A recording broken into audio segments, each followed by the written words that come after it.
So, concerning that $500,000 Plan B federal grant for the youth program, a lot of people think that Tiffany Henyard and Kamal Woods got away scot-free with that. But you might be surprised when I lay out the details that may prove otherwise. Let's break it down.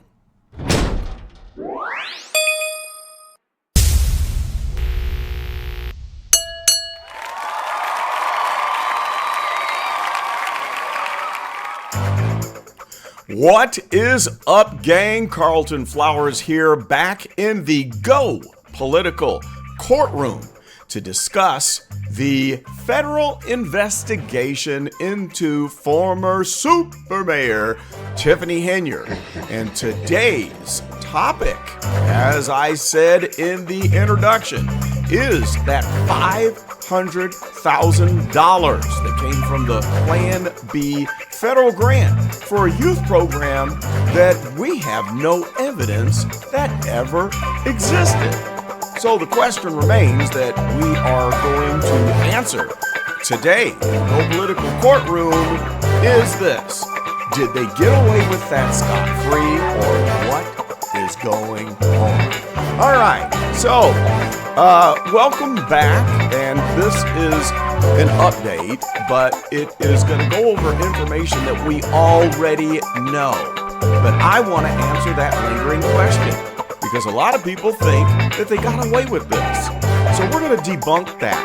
And I'm going to let you know why they're not going to slip through the cracks for this fast one that they pulled concerning that $500,000 grant. Okay, let's talk about the FBI investigation and the scope and the relevance of this grant money, the alleged grant money theft.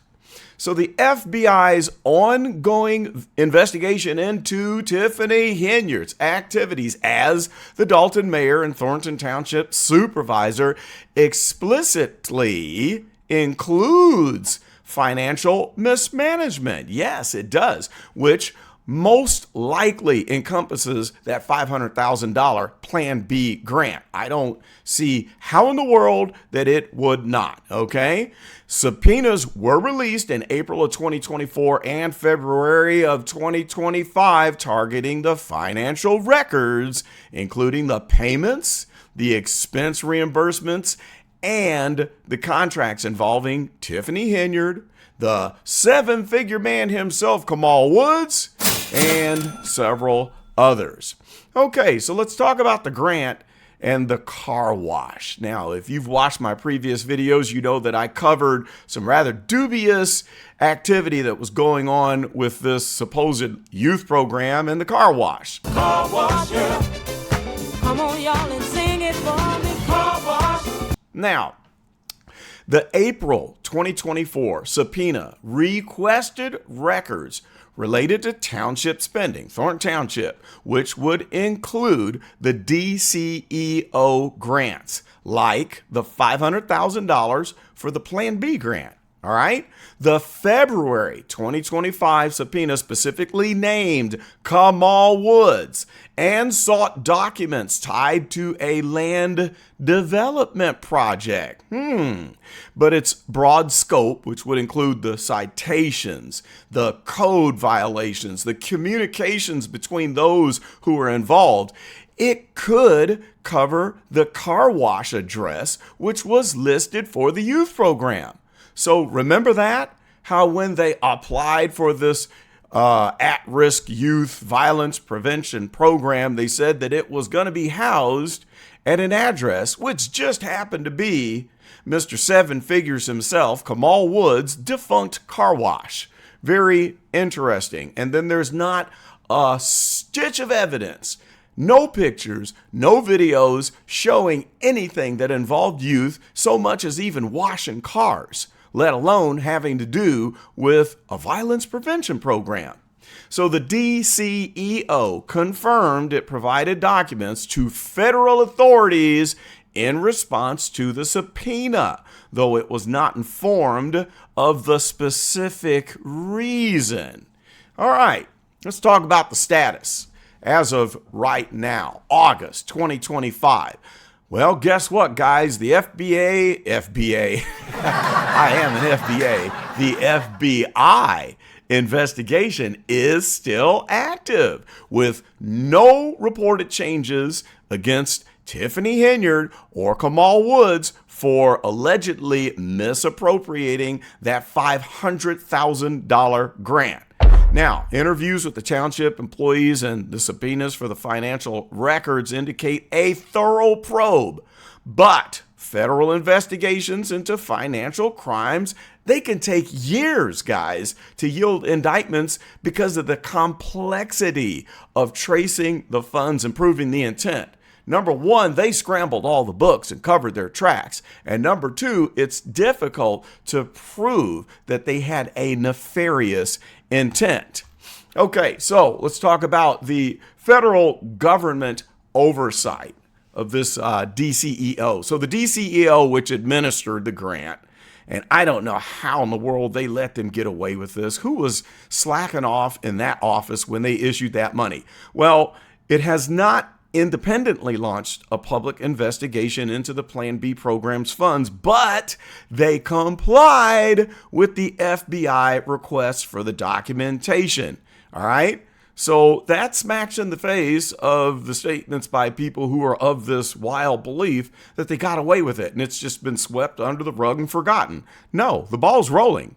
Now, let's add to that the Lori Lightfoot report on the findings of the unspent ARPA funds, and the reporting failures suggest federal oversight agencies like the U.S. Treasury Department of Justice, both of them, they might scrutinize related grants, but no specific federal audit of the $500,000 is yet documented. But that's all just kind of hovering over their head like a very dark cloud. Now, me personally, I wouldn't want the U.S. Treasury or the Department of Justice as a dark cloud over my head after spending up $500,000 on a federal grant. So the questionable use of a defunct car wash address and Kamal Woods' very high salary. Now, remember, he was getting paid $100,000 a year, every year, to be the program director of this program that we have no evidence, okay, and all this was noted by Trustee Gonzalez, that aligns with the broader allegations or allegations of fraud and corruption under the investigation. It's all in the books. It's on paper. We know that. Okay, critical note here. The FBI subpoenas and the Lori Lightfoot report strongly suggest that the $500,000 grant is a part of the broader investigation into Tiffany Henyard's alleged financial misconduct.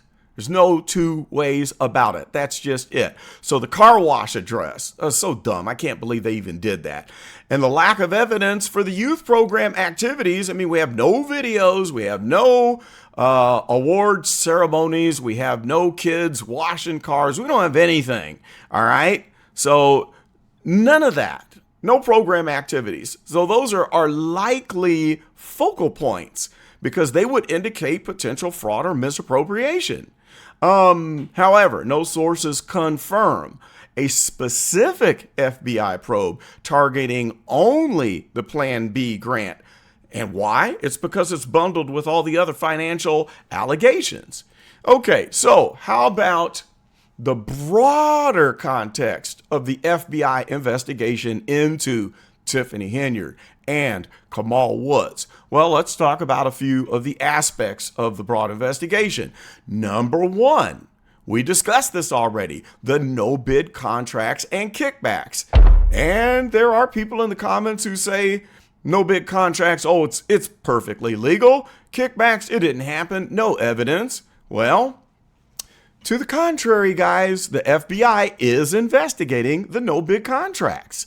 And as we had discussed before, the minimum is actually $25,000 when you're spending state and federal money, but the local ordinance lists a $5,000 level that anything above $5,000 also requires that they go through the bidding process. Okay, so OAKK Construction, they had a lot of payments, and those are for over $200,000 in some of those contracts. Okay, and they did not have a competitive bid process on those awards. So $200,000 is more than $5,000. It's also more than $25,000.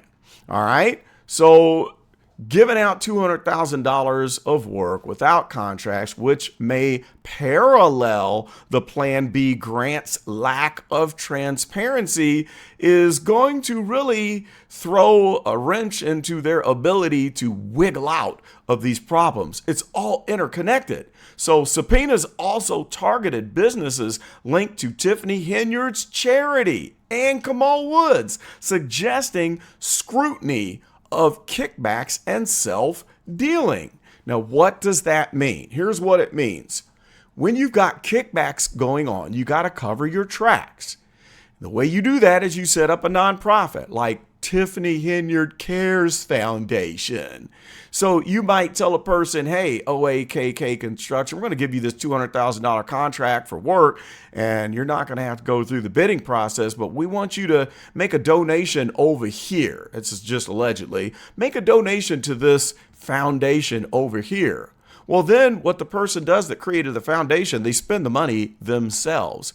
They don't spend it on what the foundation was formed to donate to, whatever people that are in need of that money, whatever groups are in need of the help. That's how you did it. And that's why the OAKK construction contract for over $200,000, several of them, makes this a little bit more complex, and it weaves into the other situation of that $500,000 Plan B federal grant. Next, let's talk about the Keith Freeman connection. We know Keith Freeman has been subpoenaed, indicted. He's in hot water for filing bankruptcy and doing all sorts of crazy stuff. Well, they did indict former village administrator. He might still be the village administrator, Keith Freeman, a close Tiffany Henyard ally. All right. And he's being accused of false statements and unreported income, which may tie to the broader financial scheme involving Tiffany Henyard's, Kamal Woods, and the Plan B program. Okay, so when you're making money and you have no way to verify where that money was coming from, and then you're not filing taxes on it, they're going to say, well, where'd you get this? Well, who paid it to you? And so when they find out who paid you that money, then they say, well, where did they get that money? So that is also something that could be connected to the $500,000 grant money. All right, well, let's talk about Kamal Woods. Now, Mr. Seven-Figure Man, his involvement as a township employee and director of the Plan B program, combined with his $10 million ridiculous lawsuit where he's alleging wrongful termination after that 2025 January meeting where they had the big brawl and then they ended up firing him. Well, that also keeps him under FBI scrutiny. Okay. His claim of being collateral damage in Tiffany Henyard's controversies is undermined by his high salary and the car wash address issue that was listed on the application for the $500,000 grant. All right, let's do some critical analysis here. And let's talk about first the likelihood of accountability. This accountability that some of you claim that there isn't any, that they just got away with it. All right.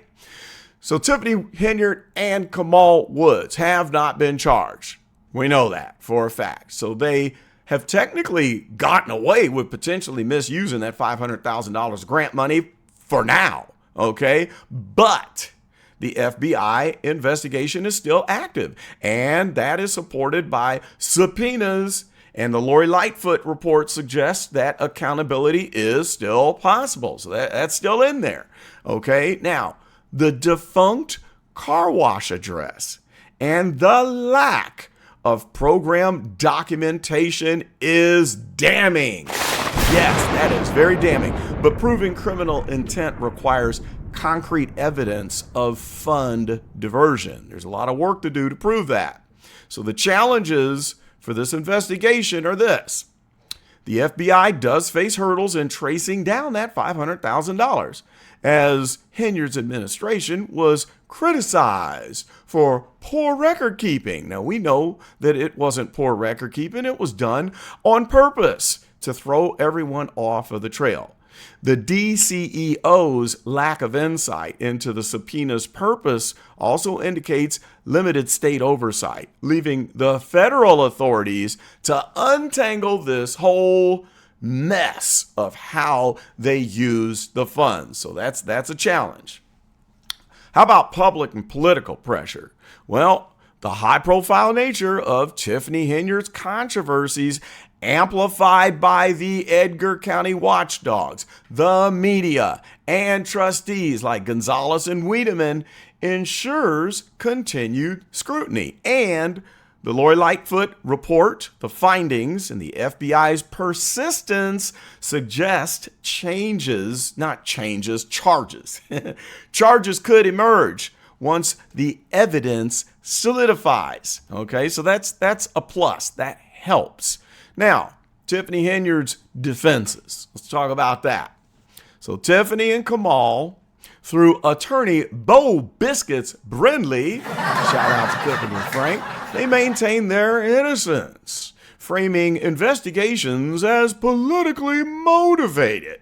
Woods' lawsuit, the $10 million lawsuit, and Tiffany Henyard's claim of being targeted, it's something that could delay or complicate the federal action, but the volume of the evidence, like the subpoenas in Lori Lightfoot's report, it weakens their whole narrative. It's just going to look like a weak excuse in the end. So let's just wrap it all up, and then I'm going to leave links to the news stories that I'm pulling this information from, so you can look it over and tell me if I've got any of this wrong. So as of right now, August 2025, Tiffany Henyard and Kamal Woods have not faced charges for allegedly misusing that $500,000 federal grant money for the Plan B youth violence prevention program, which has no stitch of evidence that it ever existed, which listed Kamal Woods' defunct car wash as the address. So for now, they've gotten away with it,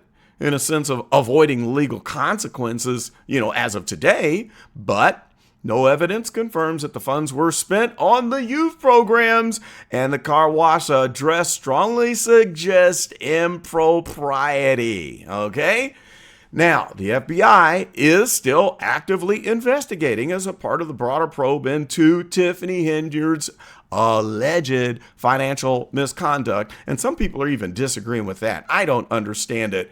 To me, it's as plain as the nose on your face that financial misconduct was going on. I've done enough videos where I showed it right there in the board meetings, where you can see her making all of these crafty moves and starting arguments and doing everything she can to shift the focus away from all of the no bid contracts and the credit card expenditures and all the other crazy stuff that she does. All right. The federal government, via the DCEO, has provided documents to the FBI, so there's that, but no independent audit of the grant is yet reported.